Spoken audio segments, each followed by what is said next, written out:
भक्ति रस में डूबे सभी आत्मन साथियों को संबोधि श्री का जय जिनेन्द्र नमस्कार। जिनेश्वर भगवंतों की स्तुति के क्रम में आज हम करेंगे 15वें तीर्थंकर। जी हाँ, इस अवसर पणे काल के 15वें तीर्थंकर श्री धर्मनाथ भगवान की स्तुति और उनकी स्तुति जो कि भक्ति रस में सराबोर अध्यात्म रसिक कवि आनंदगंज जी के द्वारा की गई है। तो आइए सुनते हैं। ये स्तुति राग गौड़ी पर आधारित है और राग सारंग और रसिया इस ताल में भी गाई जाती है। धर्म जिनेश्वर गाऊं रंग शूं, धर्म जिनेश्वर गाऊं रंग शूं, भंग म पड़शो प्रीत जिनेश्वर, बीजो मन मंदिर अणु नहीं, बीजो मन मंदिर अणु नहीं, एम कुलवट रीत जिनेश्वर, धर्म जिनेश्वर गाऊं रंग शूं, धर्म धर्म करतो सग सहु जग फिरे, धर्म धर्म करतो सजग सहु फिरे, धर्म न जाने हो मरम जिनेश्वर, धर्म जिनेश्वर चरण गैया पछी, कोई न बांधे हो कर्म जिनेश्वर, धर्म जिनेश्वर गाऊं रंग शूं, प्रवचन अंजन जो सद्गुरु करे, प्रवचन अंजन जो सद्गुरु करे, देखे परम निधान जिनेश्वर, हृदय न मन निहाले जगधनी, महिमा मेरु समान जिनेश्वर, धर्म जिनेश्वर गाऊं रंग शूं, दौड़त दौड़त दौड़त दौड़ियो, दौड़त दौड़त दौड़त दौड़ियो, जेती मननी दौड़ जिनेश्वर, प्रेम प्रतीत विचारो ढूंकड़ी, प्रेम प्रतीत विचारो ढूंकड़ी, गुरुगम ले जो जोड़ जिनेश्वर, धर्म जिनेश्वर गाऊं रंग शूं, एक पक्की कीम प्रीति पर बड़े, एक पक्की कीम प्रीति पर बड़े, उभय मिल्या होए संधि जिनेश्वर, हूँ रागी हूँ मोहे फंदियो, तूनी रागी निर्बंधी जिनेश्वर, धर्म जिनेश्वर गाऊं रंग शूं, परम निधान प्रगट मुख आगले, परम निधान प्रगट मुख आगले, जगत उल्लंघी जाए जिनेश्वर, ज्योति बिना जुओ जगदीशनी,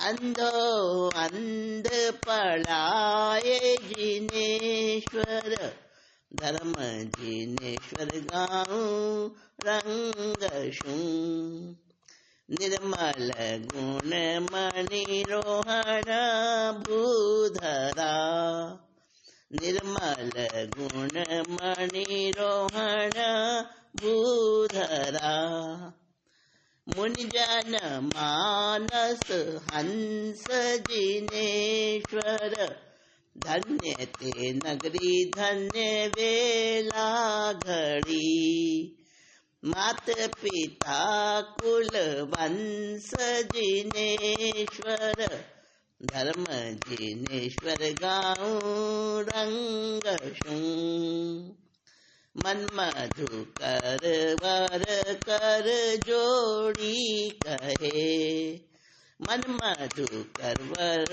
कर जोड़ी कहे पद कज निकट निवास जिनेश्वर धन्नामी आनंद घन सांभलो धन्नामी आनंद घन सांभलो ए सेवक अरदास जिनेश्वर धर्म जिनेश्वर गाऊं रंगशु धर्म जिनेश्वर गाऊं रंगशु रंग में पड़शो भंग जिनेश्वर रंग में पड़शो प्रीत जिनेश्वर बीजो मन मंदिर आनु नहीं एम कुलवट रीत जिनेश्वर धर्म जिनेश्वर गाऊं रंगशु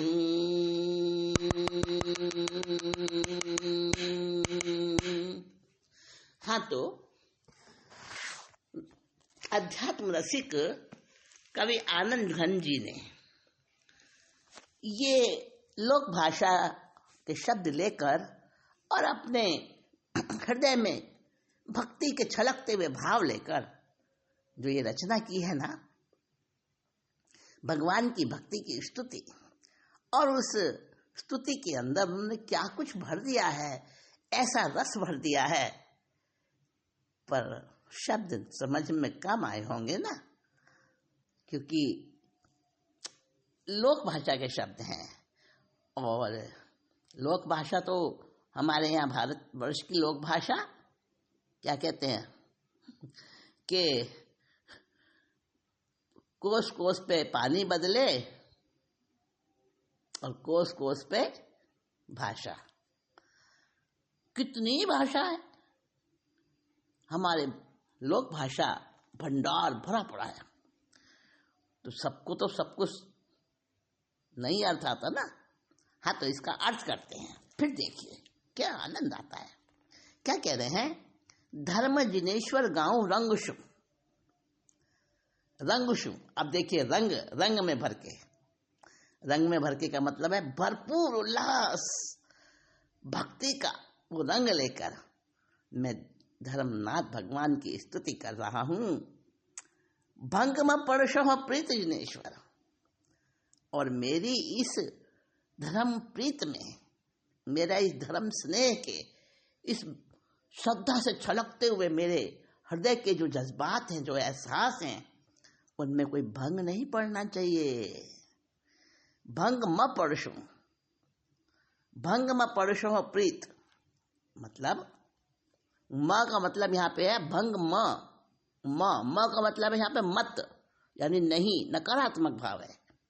भंग म पड़शो प्रीत, मेरी इस प्रीति के अंदर, मेरी इस भक्ति से सराबोर इन भावों के अंदर कोई भंग नहीं पड़े। बस मैं यही चाहता हूँ, हमेशा मेरे ऐसे ही भाव सतत बने रहें और ये सातत्य बना रहे, निरंतरता बनी रहे, मैं यही चाहता हूँ।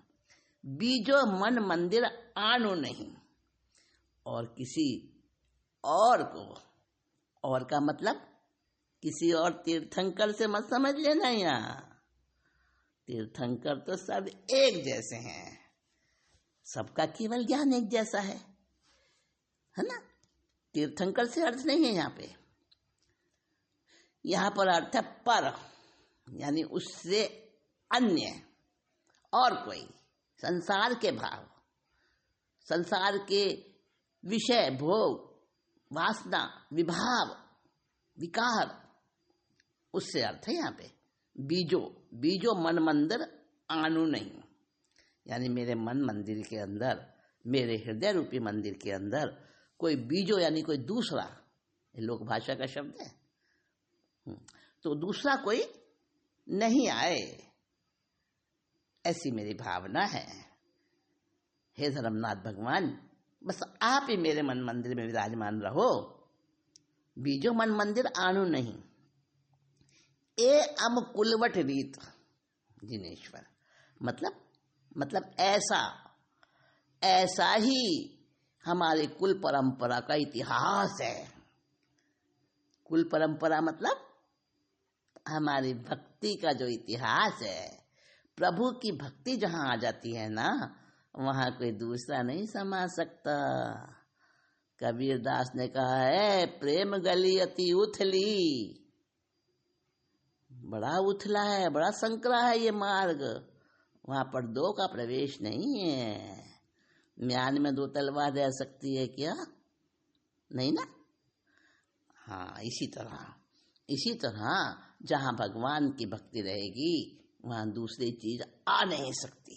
ये हमारे भक्त परंपरा का ऐसा ही ए अम कुलवट रीत, कुलवट यानी हमारे कुल की, हमारे वंश की, हमारी परंपरा की यही रीति चली आई है कि दूसरा कोई आ नहीं सकता।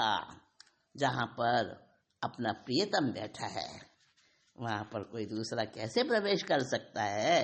तो ऐसा अपने अंदर में जो एकत्व भाव है, मेरे भगवान जहाँ विराजते हैं वहाँ अन्य किसी का प्रवेश ना हो, कोई रंग में भंग करने वाला ना हो। बस मैं यही चाहता हूँ। यहाँ से अपनी बात शुरू करते हैं कवि आनंद घन जी, और आगे क्या कहते हैं? धर्म धर्म करतो जग सहु फिरे, धर्म न जाने हो मर्म जिनेश्वर। संसार में हर कोई कहता है भाई हम तो धर्म करते हैं, हम पाप नहीं करते, हम अधर्म नहीं करते, हमें तो धर्म ही चाहिए, हमें अधर्म चाहिए ही नहीं, हमें पाप चाहिए ही नहीं, हमें बुरी बातें पसंद ही नहीं है। सब ऐसा ही बोलते हैं। बस मैं ही धर्मनाथ भगवान का भक्त हूँ, मेरे से बढ़ के कोई हो नहीं सकता। अपनी अपनी भक्ति का अहंकार। धर्म धर्म कर तो जग सहु फिरे। सारा संसार घूम रहा है इसी पक्षपात में, इसी खुशफहमी में, इसी मन के अंदर समझाइश में कि बस मेरे से बढ़ के कोई भक्त नहीं है। धर्म, मैं ही धर्मिष्ठ हूँ, मैं ही सबसे बड़ा धर्मात्मा हूँ, मैं ही सबसे बड़ा भक्ति करने वाला हूँ। तो धर्म धर्म कर तो जग सहु फिरे, धर्म न जाने हो मर्म। लेकिन ऐसा कहने वाले, ऐसे दावेदार धर्म के बनने वाले, ठेकेदार बनने वाले, अपने को धर्मात्मा प्रसिद्ध करने वाले, वो धर्म का मर्म समझते ही नहीं है। और भगवान आपका तो नाम ही है धर्मनाथ। आप तो धर्म के भी नाथ हो, धर्म की भी रक्षा करने वाले हो, और धर्म से भरपूर ओतप्रोत हो। आप में तो सब तरफ धर्म ही धर्म है, आपका तो नाम ही धर्म है। और नाम निक्षेप, नाम निक्षेप 4 प्रकार का होता है। कौन सा? नाम निक्षेप, स्थापना निक्षेप, द्रव्य निक्षेप और भाव निक्षेप। आप में चारों ही निक्षेप हैं। यानी आप सिर्फ नाम के ही धर्मनाथ नहीं हो, आप भाव से भी धर्मनाथ हो, आप द्रव्य से भी धर्मनाथ हो, आप स्थापना से भी धर्मनाथ हो। आप सब तरफ से धर्म ही धर्म भरा है, सिर्फ नाम से ही नहीं। वो वाली बात नहीं है कि नाम तो है, क्या नाम तो है उनका शक्ति और चूहे से डर जाए, वो वाली बात नहीं है यहाँ पर। यहाँ पर तो भाव निष्पन्न नाम है आपका, तो आपका तो नाम ही धर्म है। और जो धर्म धर्म धर्म धर्म करते करते उनकी जीभ सूखती नहीं है, वो तो धर्म का बारे में नहीं जानते, रहस्य ही नहीं जानते धर्म का। इसीलिए तो कहना पड़ा वैदिकी हिंसा ना भवती, अर्थात क्या कहते हैं, बलि चढ़ाते हैं यज्ञों में, है, और उसको क्या कहते हैं, नहीं वो हिंसा है ही नहीं, वो तो धर्म के नाम पर है। ऐसा कैसा धर्म, वो धर्म कैसा, वो संप्रदाय कैसा जिसके अंदर हिंसा होती हो। धर्म तो क्या है, दशवें कालिक सूत्र में प्रथम गाथा में, प्रथम अध्याय की प्रथम गाथा में कह दिया है कि धम्म मंगल मुक्किठम, उत्कृष्ट मंगल, वही तो धर्म है। कौन सा, उत्कृष्ट मंगल। उत्कृष्ट धर्म कौन सा है, कौन सा धर्म है उत्कृष्ट? अनेकों धर्म है संसार में, क्या सारे ही उत्कृष्ट है? जब धर्म उत्कृष्ट है तो सारे धर्म उत्कृष्ट होने चाहिए? नहीं, ऐसा भी नहीं कहा कि सर्वज्ञ प्ररूपित धर्म ही उत्कृष्ट है, नहीं, ऐसा भी नहीं कहा। ये भी तो आत्मश्लाघा हो जाए तो क्या कह दिया, 3 कसौटियां दे दी हमारे हाथ में। धम्मो मंगल मुक्किठम, अहिंसा संयमो तव। जिस धर्म में अहिंसा हो, जहां पर संयम हो, जहां तपस्या से निर्जरा होती हो, ऐसा ही धर्म उत्कृष्ट मंगल हो सकता है, और कोई नहीं हो सकता। तो धर्म का रहस्य कहाँ जानते हैं? और ऐसा उत्कृष्ट धर्म अगर अपने अंदर में रम जाए तो देवा भी तम न मनसंति जस्य धम्मे सयामणो, फिर तो देवता भी नमस्कार करते हैं। तो धर्म का मर्म क्या है कि धर्म न संप्रदाय है, न धर्म दीवार है। धर्म तो क्या है,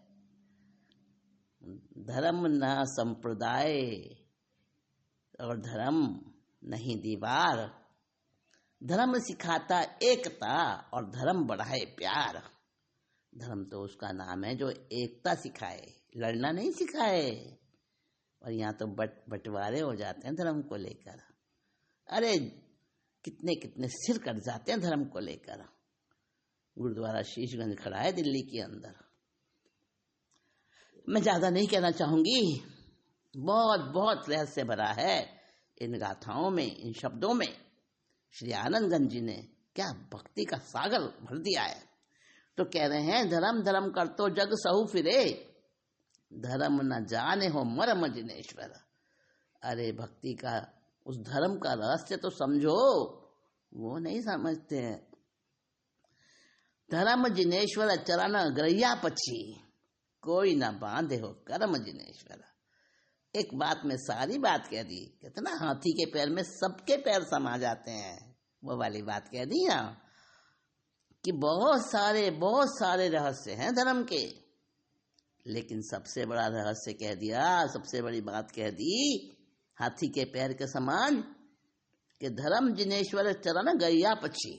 जिसने धर्म जिनेश्वर भगवान के चरण शरण कर ली है, चरणों को ग्रहण कर लिया है, उन चरणों का आश्रय ले लिया है, ऐसा भक्ति में रचा पचा ऐसा धर्म जिनेश्वर का साधक कोई ना बांधे हो कर्म। उसके कर्म बंधते ही नहीं, कर्म बंधन ही उसका सारा नष्ट हो जाता है, क्षय हो जाता है। और पहले बंधे हुए क्षय हो जाते हैं और नए कर्म बंधते नहीं। तो धर्म जिनेश्वर भगवान की भक्ति का रहस्य, सबसे बड़ा रहस्य ये है कि वो कर्मों से निर्लेप हो जाता है। कर्म का निर्लेप होने से मतलब उसका सब मैल हट गया, सारा विभाव खत्म हो गया, सारे कषाय, सारा प्रमाद, यानी कुछ भी नहीं बचा, सिर्फ भक्ति बची। सिर्फ एक भक्त बस भक्त और भगवान जहाँ एक होकर बिंदु में सिंधु मिल जाता है और सिंधु ही बिंदु और बिंदु ही सिंधु बन जाता है, वहाँ पर ऐसा घटित होता है। तो कहा कि जैसे पानी में नमक जैसे घुलता है मिट कर, पानी में नमक जैसे घुलता है मिट कर, स्वाद है पर न वजूद। पानी में नमक जैसे घुलता है मिट कर, स्वाद है पर न वजूद। धारणा मिटे जब सारी करने की धारणा, कोई इच्छा नहीं बचती कुछ करने की, अक्रिय हो जाता है। धारणा मिटे जब सारी करने की, सिर्फ रहे तू मौजूद।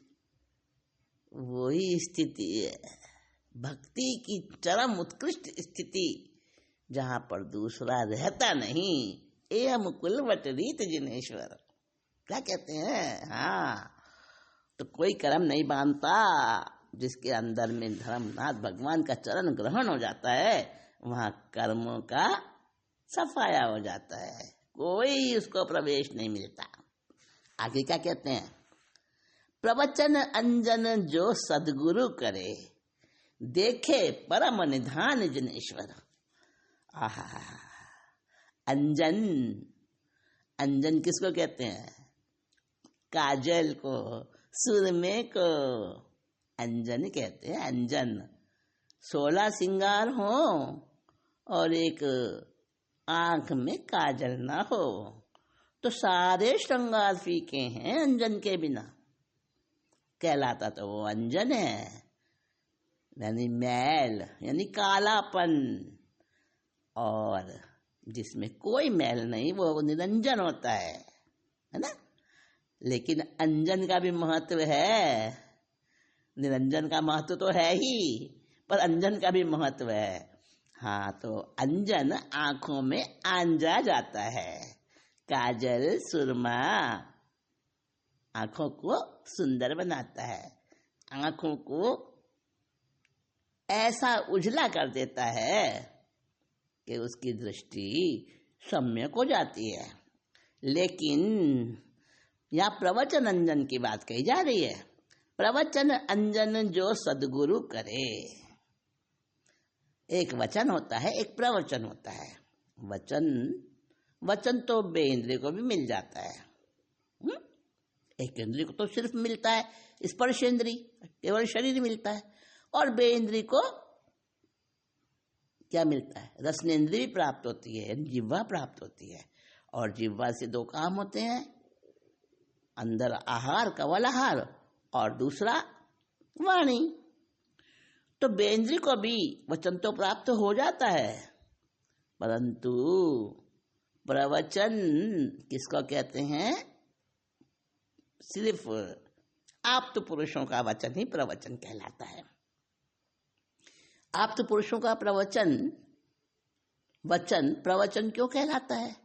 उपमा दी है आगमों के अंदर कि जैसे घड़ी सबके कमरों में होती है, हर जगह घड़ी होती है, हाथ में भी बंधी होती है घड़ी, जेब घड़ी भी होती है जो कि गांधी जी के पास होती थी। आजकल तो जेब घड़ी नहीं होती। अरे रेत घड़ी भी होती है, रेत घड़ी। हाँ, मैंने सामायिक करती थी ना पहले समय में, जब घड़ियां नहीं होती थी, वो रेत की आती थी एक घड़ी, वो रेत की घड़ी रखती थी सामायिक में, सामायिक का काल देखने के लिए। हाँ, तो घड़ियां बहुत प्रकार की होती हैं, लेकिन कौन सी घड़ी की बात है यहाँ पर? उस घड़ी की टिक टिक टिक टिक टिक टिक टिक टिक हर समय चलती रहती है, पर कोई नहीं सुनता उसके टिक टिक को। और जो घंटा घर पे घड़ी होती है, उसके टंके की आवाज, उसका महत्व होता है ना, घंटा घर की घड़ी का।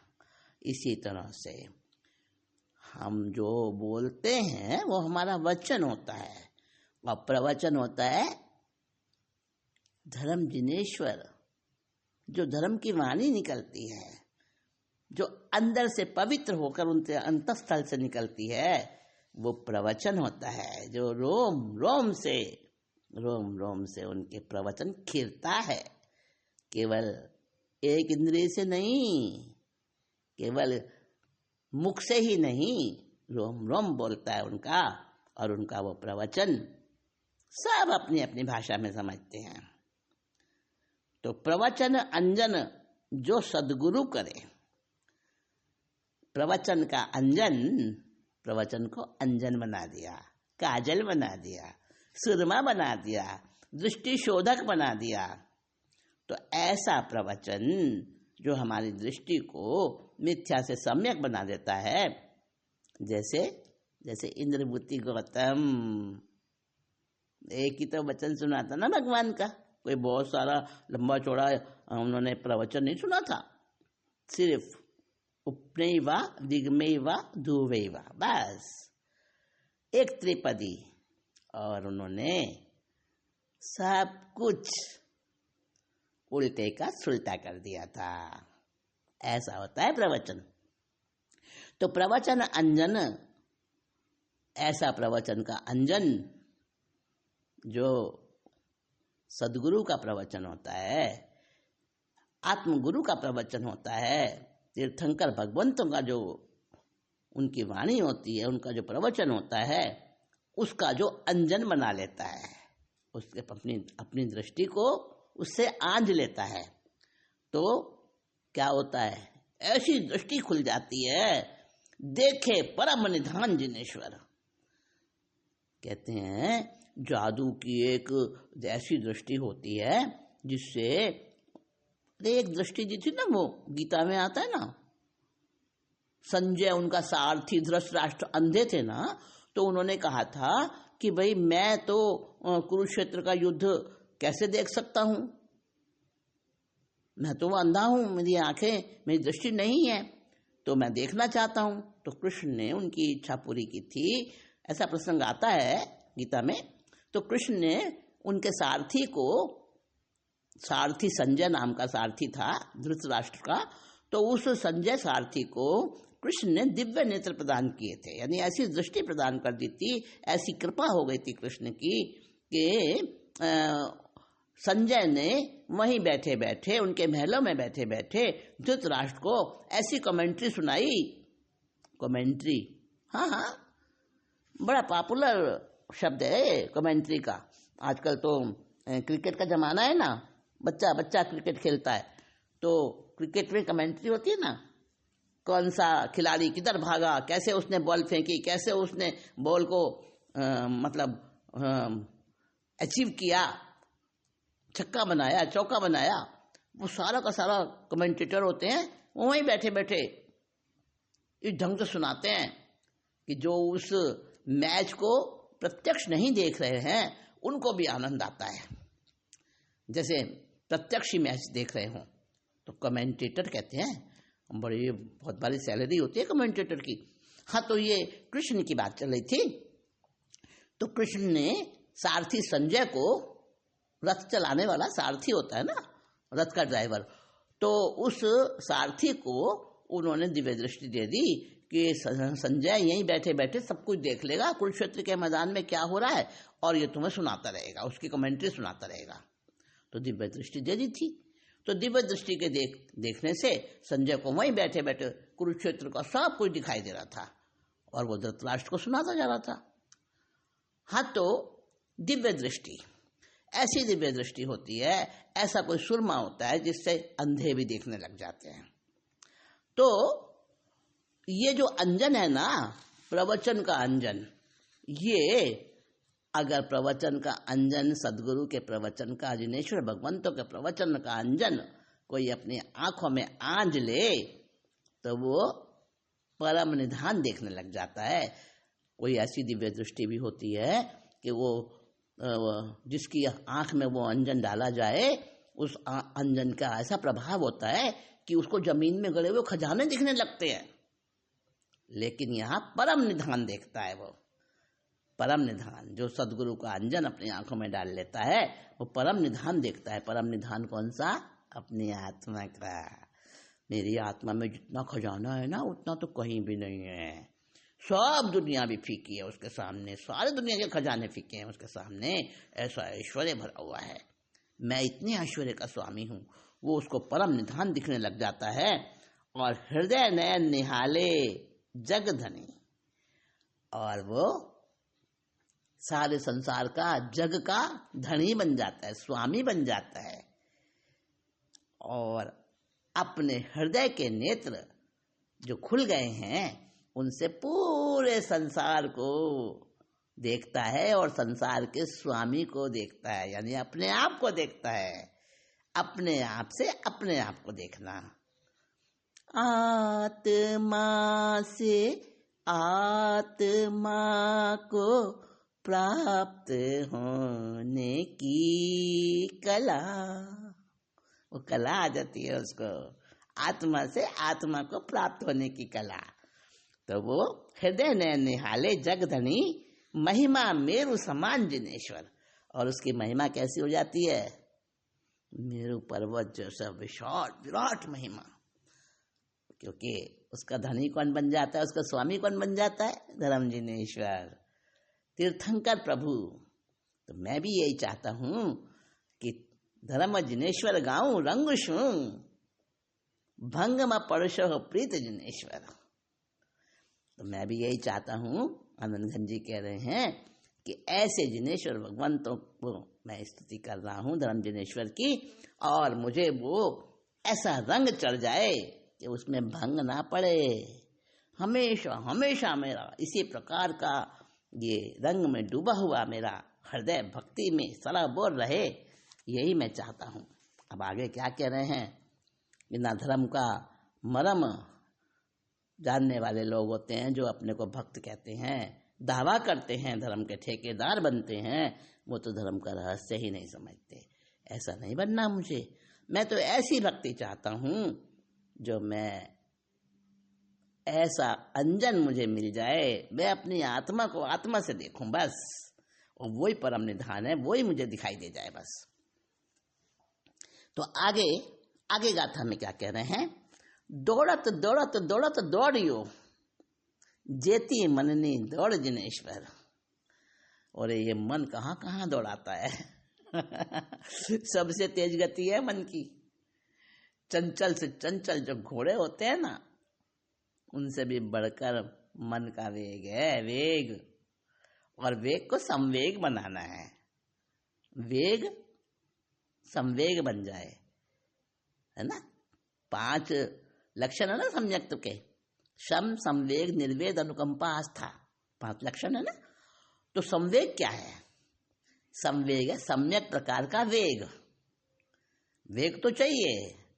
बोलो कोई घोड़ा खरीदा, चलो घोड़े का तो अब जमाना नहीं रहा, आजकल तो कारें, बहुत प्रकार के वाहन है ना। तो कोई वाहन खरीदे आप और वो चलता ना हो, स्पीड ना पकड़ता हो, चलते चलते रुक जाता हो, बार बार उसमें वो लगाने पड़ते हो है ना, किक लगानी पड़ती हो, और ऐसा रूठने और बिगड़ैल स्वभाव वाला वाहन चाहिए क्या आपको? उसका जिसमें गति ना हो, जिसमें संवेग ना हो, नहीं, कोई नहीं पसंद करेगा। और पेन से आप लिख रहे हो, लिखने की चीज है पेन पेंसिल, और वो लिखते लिखते बार बार नखरे दिखाए, बार बार रुक के चले, टेढ़ा मेढ़ा चले, उसकी गति बराबर ना हो, क्या चाहिए आपको? गति अच्छी प्रकार से ना हो तो हमें वो चीज पसंद नहीं आती, है ना। फिर मन की गति रोकना चाहते हैं, नहीं भाई, मन की गति नहीं रोकना, उसका तो गति का तो स्वभाव है, उसका तो धर्म है वो गति करना। और धर्म यानी स्वभाव कभी भी बदला नहीं जा सकता, और जिसका जो स्वभाव है वही तो उसका धर्म है। तो जब हमको बिना गति, सही गति वाली चीजें पसंद नहीं आती हैं तो हम मन को क्यों गति से अलग करना चाहते हैं? नहीं, मन का काम है गति, मन का काम है दौड़ना।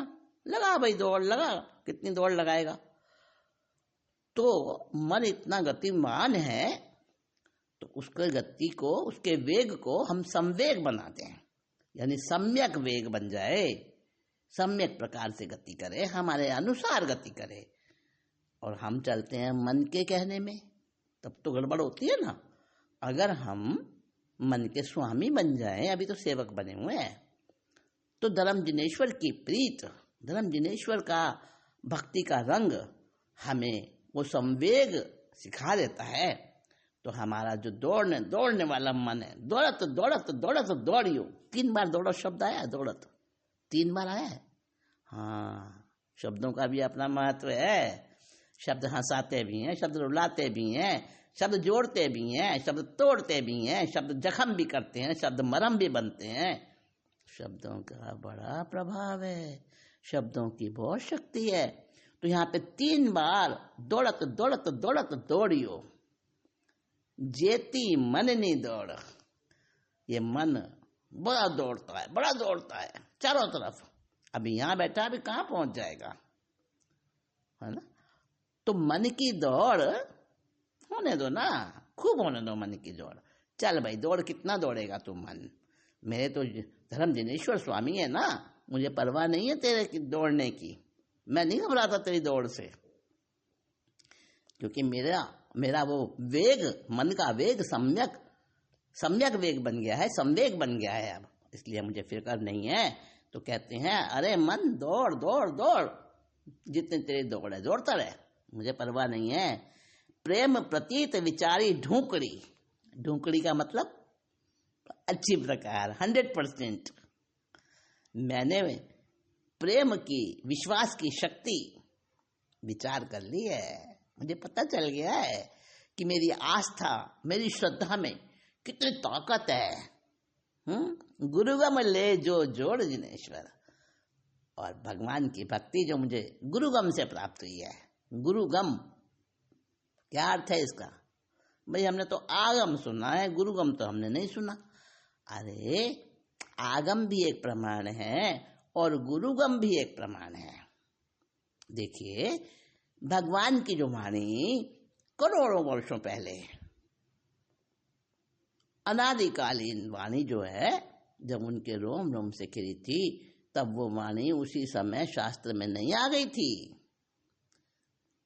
ये शास्त्र में तो 24वें तीर्थंकर प्रभु महावीर के निर्वाण के बाद, निर्वाण के भी कितने 1000 वर्ष बाद, 1000 वर्ष बाद ये वाणी अस्तित्व में आई थी, तब शास्त्र लिखे गए थे। लेकिन वाणी उससे पहले भी थी, गुरुगम से थी।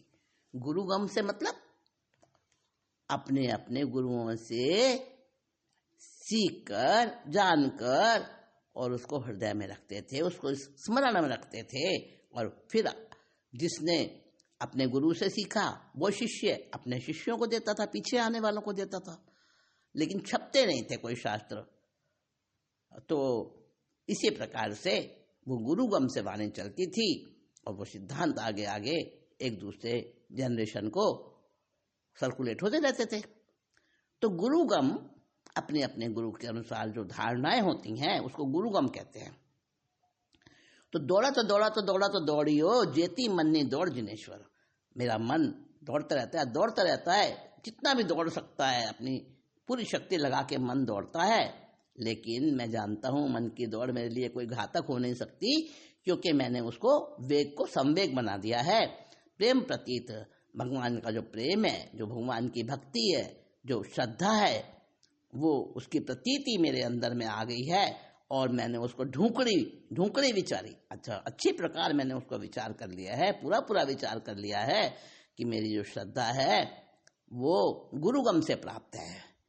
और बिल्कुल मेरी श्रद्धा ऐसी है, मजबूत है, ठोस है, चट्टानी श्रद्धा है मेरी।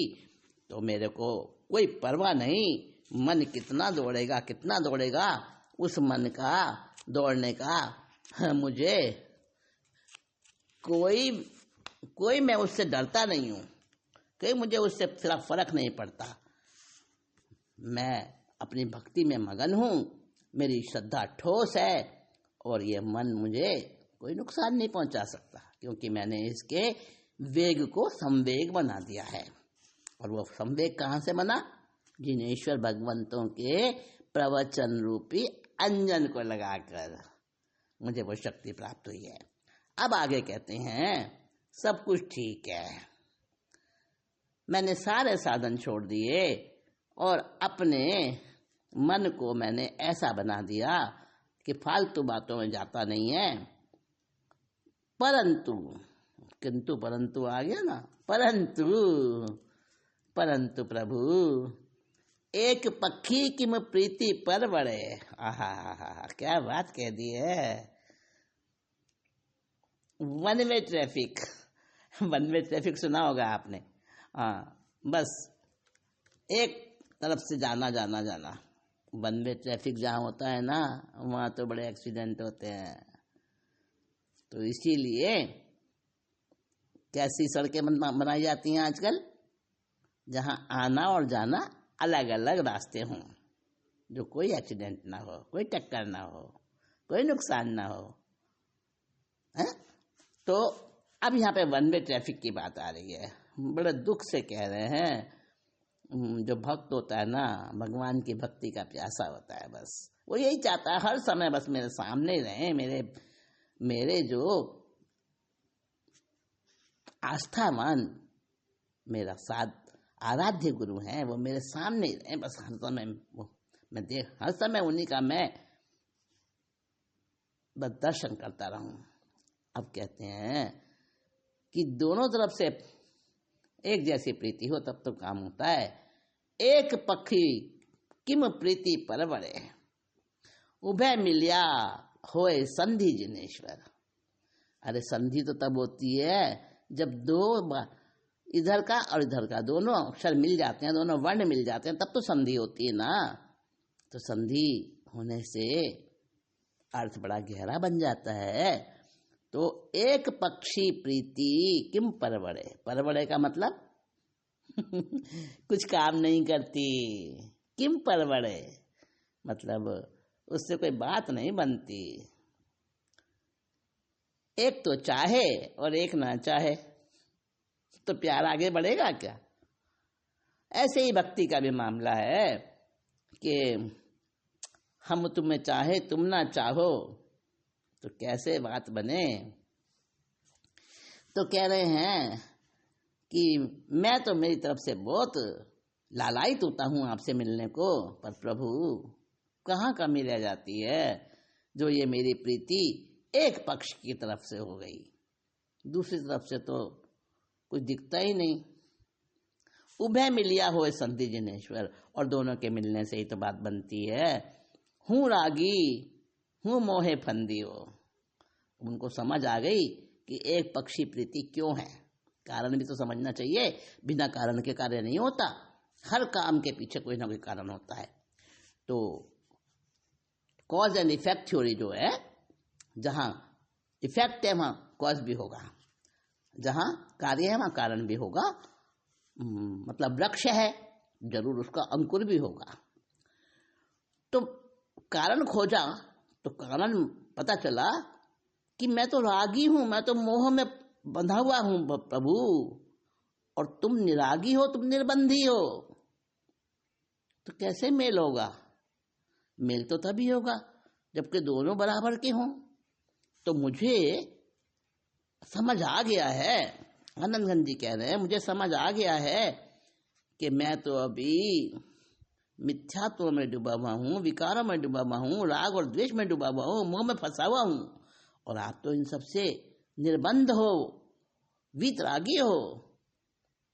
तो कैसे संधि होगी, कैसे मेल होगा? ये मेरा ही दोष है। जो एक पक्षी प्रीति है ना, तुमसे शिकायत नहीं है, मुझे समझ आ गया ये कसर मेरी ही है, और मेरी ही कसर के कारण से मैं दुखी हो रहा हूँ। देखिए, सच्चा भक्त वही होता है जो अपनी कमी देखता है।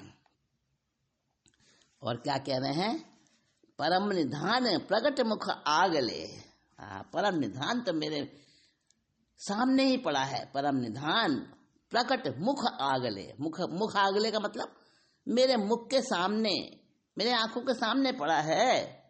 जगत उल्लंघी जाए जिनेश्वर। लेकिन इस संसार का पर्दा बीच में जो आया हुआ है ना, उससे उल्लंघन करूं मैं, तब तो मुझे वो परम निधान दिखाई दे। बीच में दीवार आ गई है संसार के विषयों की, कषायों की, मोह की, राग की।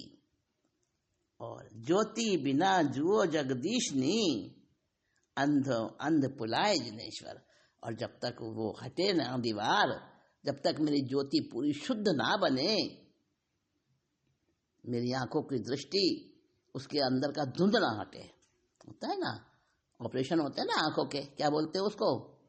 हाँ, मोतियाबिंद, मोतिया कैक्टस का ऑपरेशन। तो उसमें क्या करते हैं, एक झिल्ली आ जाती है आंखों के सामने। जो हमारा रेटिना का पर्दा होता है ना आंख का, उसके आंखों के पर्दे के आगे झिल्ली आ जाती है और उससे वो धुंधला धुंधला दिखता है सामने का दृश्य। तो तकलीफ होती है, कठिनाई आती है देखने में। तो वो पता चलता है हाँ भाई ये कैक्टस है, ये मोतियाबिंद हो गया। तो डॉक्टर क्या करते हैं ऑपरेशन में, आंखों की झिल्ली के आगे वो जो पर्दा आ गया है उस पर्दे को हटा देते हैं। देखा है ऑपरेशन होते, सामने देखा है हमने। तो बस वो झिल्ली, एक पतली सी झिल्ली होती है जो बिल्कुल महीन सी झिल्ली होती है, वो पूरी रेटिना पे आ जाती है, तो बस उसको हटा देते हैं तो वो दृष्टि साफ हो जाती है। तो जैसे जब तक हमारी दृष्टि के अंदर कोई दूसरा समाया हुआ होता है, तब तक भगवान की प्रीति जो है वो निष्कलंक नहीं हो पाती है। तो ज्योति बिना जो जगदीशनी, जब तक परमात्मा के प्रेम की, वो भक्ति की ज्योति हमारी बिल्कुल निर्दोष नहीं बनेगी, तब तक क्या होता है, अंधो अंध पुलाए जिनेश्वर। तब तक वो हालत है, एक अंधा दूसरे अंधे को रास्ता बताता हो। जैसे खुद भी अंधा है और दूसरे अंधे को कह रहा है चल मैं रास्ता बताता हूँ। वो बताने को चल रहा है, पर क्या वो रास्ता बता सकता है? नहीं, अंधा कभी रास्ता नहीं बता सकता।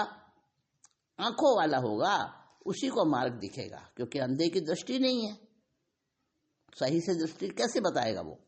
तो अंधो अंध पुलाए। संसार में यही भेड़ चाल चल रही है कि खुद को तो आता नहीं है, खुद तो भरे हुए हैं कषायों से, विकारों से, विभावों से, राग द्वेष मोह से भरे हुए हैं, और जगह जगह दुकानदारियां चल रही हैं।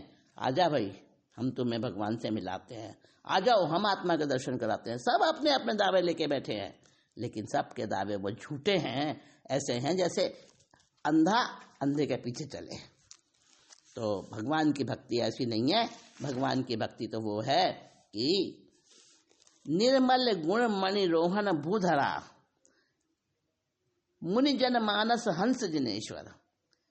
के रोहनाचल पर्वत, रोहनाचल पर्वत है कौन सा, जो औषधियों से भरा हुआ है, गुणी मणि रत्नों से भरा हुआ है, ऐसा जो रोहनाचल पर्वत है वो किसके समान, मुनि जन मानस हंस जिनेश्वर। जो जनमानस यानी पूरे सभी सामान्य जनों के, सभी संसार के मानस के हंस होते हैं मुनिवर।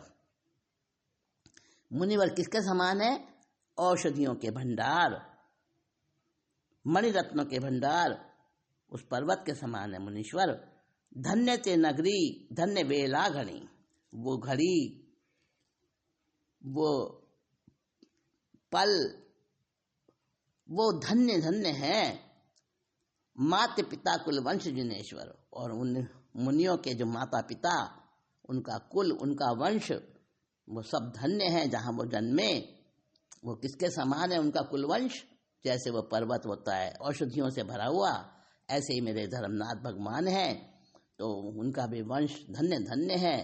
और वो घड़ी, वो कुल धन्य हो गया जहाँ उनका अवतरण हुआ, जहाँ वो जन्मे, जहाँ उन्होंने हम जैसे संसारी इंसानों की तरह औदारिक शरीर को पाकर शरीर से हर शरीरों से मुक्त हो गए। ऐसे धर्म जिनेश्वर भगवान की मैं प्रीति करता हूँ। और अंतिम गाथा में क्या कह रहे हैं, मन मधुकर वर कर जोड़ी कहे, मेरा मन रूपी भंवरा मधुकर वर श्रेष्ठ भंवरा, वर का मतलब श्रेष्ठ, तो मेरा मन रूपी श्रेष्ठ भंवरा जो है कर जोड़ी कहे, हाथ जोड़कर विनती करता है, पद कज निकट निवास जिनेश्वर, मैं तो आपके चरणों के निकट ही रहना चाहता हूँ बस। पद कज, पद पंकज तो सुना होगा आपने, यहाँ पे पद कज है। पद कज का मतलब भी वही है जो पद पंकज का मतलब होता है, यानी चरण कमल। मैं भी आपके चरण कमल के निकट रहना चाहता हूँ। और चरण आचरण से पूजित होते हैं। चरण किससे पूजित होते हैं? आचरण से। तो प्रभु का जो पूरा का पूरा अस्तित्व है, प्रभु का पूरा जो व्यक्तित्व है, वो मेरे जीवन का वही सब कुछ वही प्राप्त है मुझे, और मैं उसी में ही रमना चाहता हूँ, उसी में ही हर समय रहना चाहता हूँ। उन्हीं पद पंकजों के निकट मैं हमेशा रहना चाहता हूँ। मेरा मन का मधुकर यही कहता है, बस यही अर्ज करता है हाथ जोड़कर। घन नामी आनंद घन सांभलो, हे प्रभु आप तो सब में श्रेष्ठ हो, घन नामी, आप तो नामों में भी श्रेष्ठ आपका नाम है। तो आनंद घन को संभालो, आनंद के भंडार हो आप, और मुझे भी आनंद का भंडार बना दो आप। ए सेवक अरदास, कहते हैं बस मेरी तो यही एक अरदास है कि ये स्तुति सभी गाथाओं में, इस स्तुति की सभी गाथाओं में वितराग परमात्मा के साथ अभिन्नता और निर्विघ्न भक्ति, अद्वैत भक्ति, ये इसका जो सारा सार है वो ऐसी भक्ति चाहते हैं, ऐसा धर्म चाहते हैं। और शुरू से लेकर आखिर तक इसमें यही बताया है कि धर्म यानी स्वभाव, ये मेरा स्वभाव बन जाए, हर समय रहूं, एक पक्षी प्रीति मेरी हट जाए और मैं ऐसा बन जाऊं कि उभय पक्ष वाली प्रीति हमारे बीच स्थापित हो, और हमेशा हमेशा वैसा क्षेत्र, वैसा काल, वैसी पात्रता, वैसा स्वरूप मुझे प्राप्त हो परमात्मा निधि का, और उन परमात्मा निधि के चरणों में मेरा निवास हमेशा होता रहे।